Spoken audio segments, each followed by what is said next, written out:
Okay, the new grids are in the tank. This is not really the neutron mode, this is the photogenic mode of fairly high gas pressure.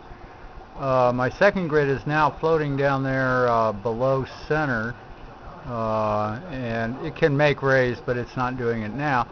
Interestingly, if I turn it off, you see the main grid is being starved of ions. It's not making enough ions to regenerate, and that's when we see all that little sparking. It's trying to blow little bits of stuff off of it, I suppose, and get itself smoothed out.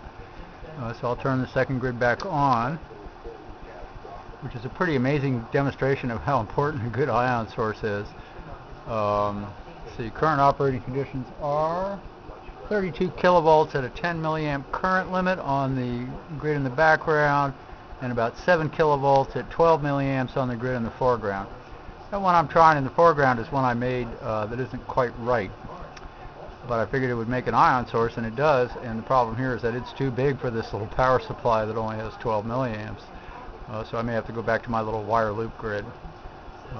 We'll see if we make any neutrons with this, but right now we're in the break-in period, and in fact right now this is the only time I've even seen all 6 rays from the main grid. Let's take a little gas out and see what happens.